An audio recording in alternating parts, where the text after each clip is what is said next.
வணக்கம் மக்களே. இந்த தூய சக்தி சேனலை பார்த்துட்டு இருக்கிறவங்க சப்ஸ்கிரைப் பண்ணிக்கோங்க. இப்போது அரசியல் கலை எப்படி இருக்குன்னு பார்ப்போம். அரசியலில் மக்களை எப்படிலாம் ஏமாற்றலாம், ஏன்னா அரசியலுக்கு பணம் கொடுத்தா மக்கள் ஏமாந்துருவாங்கங்கிற அந்த காலகட்டத்திலேயே இன்னும் இருக்காங்க. இந்த ஒருத்தர் பார்த்தாக்கா நாங்கள் ஜெயிச்சு வந்தால் 10,000 கொடுப்போங்கிறாங்க. அதுக்கு முன்னாடியே ஒருத்தர் பார்த்தா கணக்கில் 5,000 போடுறாங்க. மக்களை பணத்தால் அடிக்க முடியும், பணத்தால் மாற்ற முடியும், கொத்தடிமைகள்னு சொல்லுவாங்களே அது மாதிரி வச்சுக்கலாம். நான் திருப்பி இந்த 10,000 வாங்கிட்டீங்கன்னு வச்சுக்கோங்களேன், 5 வருஷத்துக்கு அவங்கள நீங்கள் அசைக்கவே முடியாது. ஆனால் உங்களுக்கு அந்த 10,000 எத்தனை நாளைக்கு இருக்கும் அதை யோசித்து பாருங்கள். அந்த 10,000 வச்சு எத்தனை நாள் நீங்கள் குடும்பம் நடத்துவீங்க? ஆனால் அதுக்கப்புறம் நீங்கள் யாரையுமே கேள்வி கேட்க முடியாது. ஏன்னா அவங்க சும்மா வரல. அந்த 10,000 கொடுத்து 5,000 கொடுத்து பஸ்ஸு ஃப்ரீ கொடுத்து, இப்போ சொல்லப்போனால் ஆண்களுக்கும் பஸ்ஸு ஃப்ரீ, பெண்களுக்கும் பஸ்ஸு ஃப்ரீ அப்படிங்கிறாங்க. எத்தனை நாளைக்கு அந்த பஸ்ஸு வரும்னு தெரியல. ஆனால் இந்த பணத்தை தான் எத்தனை வருஷம் கழித்து கொடுப்பாங்க, இதையெல்லாம் நீங்கள் சிந்திக்கணும். அவசரப்பட்டு பணம் கிடைக்குது அப்படின்ற இடத்துக்கு நீங்கள் போயிட்டீங்கன்னா நீங்கள் போடுற ஒவ்வொரு ஓட்டும் வீணாயிடும். அந்த இப்போ வாங்கின காசும் எப்போ எவ்வளோ காசு செலவாகுதுன்னு தெரியாது. அதுக்கப்புறம் நீங்கள் யாரையுமே கேள்வி கேட்க முடியாது. ஏன்னா நாங்கள் என்ன சும்மா வந்தோமா, அவங்களுக்கு பணம் கொடுத்துட்டு தானே வந்தோங்கிற கேள்வியை ஒவ்வொருத்தரும் கேட்பாங்க. 5 வருஷத்துக்கு மாற்றி அமைக்க முடியாதது தான் அந்த அரசாங்கம். அதை நீங்கள் எந்த சூழ்நிலையிலும் மாற்றி அமைக்க முடியாது. அந்த ஆட்சி வந்ததுக்கப்புறம் கேள்விகளும் நீங்கள் கேட்க முடியாது. நீங்கள் கேட்குற எந்த கேள்விக்கும் அங்கேருந்து பதில் கிடைக்காது. இப்போ நீங்கள் கேட்குறீங்க பாருங்கள் அந்த கேள்வி, அதுக்கெல்லாம் பதில் கிடைக்கும். ஆனால் ஆட்சிக்கு வந்த பிறகு எந்த கேள்வி உங்களுக்கான எந்த பாதகம் நடந்தாலும் நீங்கள் போய் நின்று கேள்வி கேட்க முடியாது. அவங்கள பார்க்க முடியாது, இவங்கள பார்க்க முடியாதும்பாங்க. அந்த கோரிக்கை வைக்கிறாங்கல்ல, அந்த கோரிக்கையும் அந்த ஆட்சி முடிய போகும்போது ஒவ்வொன்றா ஓடி ஓடி ஓடி நிறைவேற்றுவாங்க. பிறகு பார்த்தீங்கன்னாக்கா நம்ம வாழ்ந்துக்கிட்டு இருக்க அந்த 5 வருஷ வாழ்க்கை நரக வாழ்க்கை தான். பொருளாதார ரீதியாகவும் பண ரீதியாகவும் பாதிக்கப்பட்டு தான் நிச்சயமாக வாழ்வோம். இதில் மாற்றம் கிடையாது. அவசரப்பட்டு எந்த முடிவும் எடுத்துடாதீங்க. பணத்துக்கு அடிமையாயிடாதீங்க. மக்களை பண அடிமைன்னு வச்சுருக்காங்க. பணத்தை தூக்கி போட்டால் எப்படி நாய்க்கு பிஸ்கட் போட்டால் அது உடனே அது வீட்டுக்குள்ளே போகிறதுக்கு அனுமதிக்குமோ, அதை மாதிரி நம்ம அரசவைக்குள்ளே போகணுன்னா மக்களுக்கு பணத்தை தூக்கி போட்டால் போதும் அப்படிங்கிற இடத்துல தான் இப்போ உள்ள அரசியல்வாதிங்க இருக்காங்க.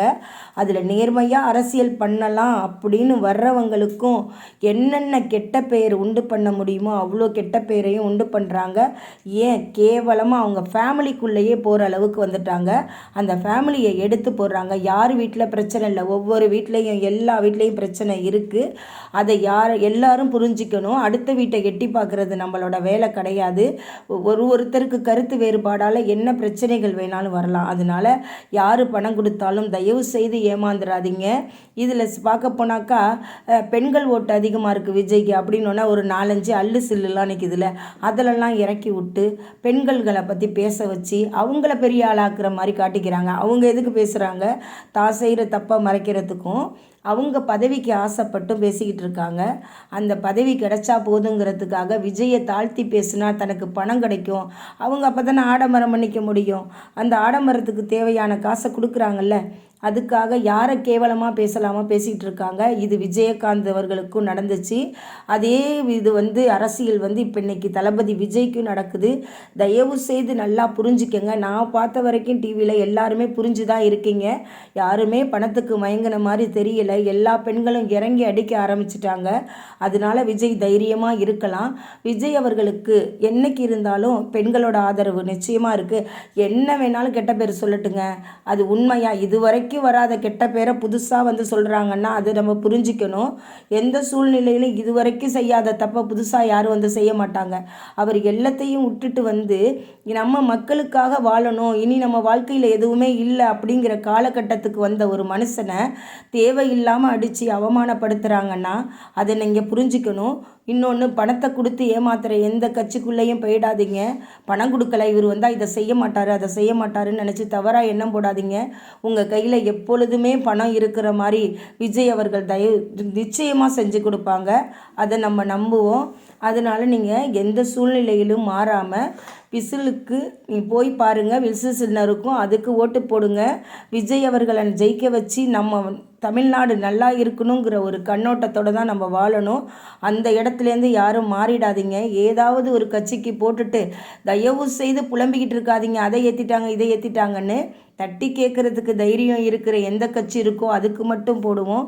பிறகு நம்மளை கண்டுக்காமல் போகிற எந்த கட்சிக்காவது போட்டுறாதீங்க. இனாமாக கொடுக்குற எதுவுமே கடைசி வரைக்கும் நமக்கு வராது. அதை நீங்கள் புரிஞ்சிக்கோங்க.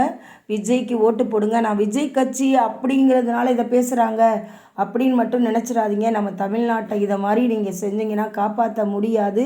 நீங்கள் வாங்குகிற பணத்தை மட்டும் வச்சுக்கிட்டு நம்ம இருக்க வேண்டியதான், தட்டி கேட்க முடியாது. அதனால் தயவு செய்து நம்ம விஜய் வர்றதுக்கான எல்லா வழியும் பார்ப்போம்.